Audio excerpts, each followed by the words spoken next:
not happy with themselves are easy to manipulate with praise, and children from poor families are more susceptible to promises of top government positions. She explains that some of these boys are put into all-boys schools and exposed to homosexual activities. She accuses a man named Charles Caddock of being one of the men who manipulated the young boys. Charles Caddock was the bodyguard, quote-unquote teacher, for these guys.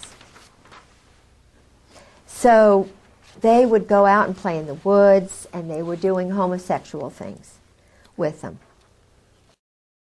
She investigated her husband's background and believes that these people were pushing him into homosexual activities.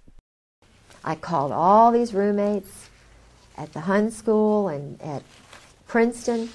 They told me things about George and, holding hands with, with Caddock and other people, about being a cheerleader and going off and so forth. Now, a cheerleader, this is a kind of a trade name, right? No, he was a cheerleader for the at Princeton. At Princeton, Okay. and he traveled with the football team.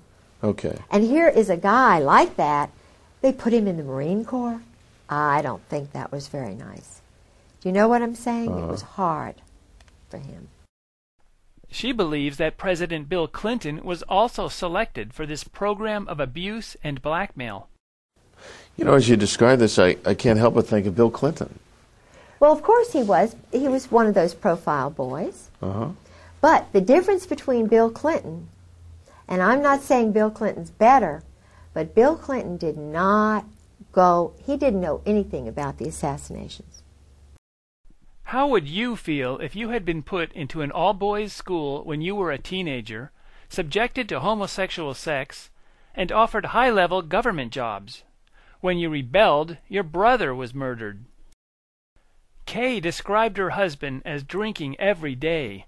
He would often pass out on the floor and even in the yard.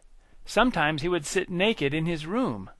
His attitude was often unpleasant, and he was sometimes very violent.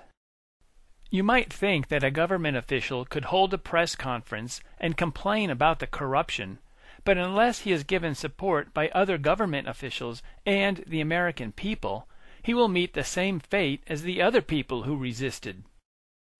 On page 149 of my book, Painful Questions, An Analysis of the September 11th Attack, I have a section, There is Nobody to Protect Us. I wrote, "More amazing to me, we cannot even get support from the American citizens. Rather, most of them will insult us as being conspiracy nuts. This situation reminds me of the child who ran away from Jeff Dahmer, went to the police for help, and the police handed him back to Dahmer.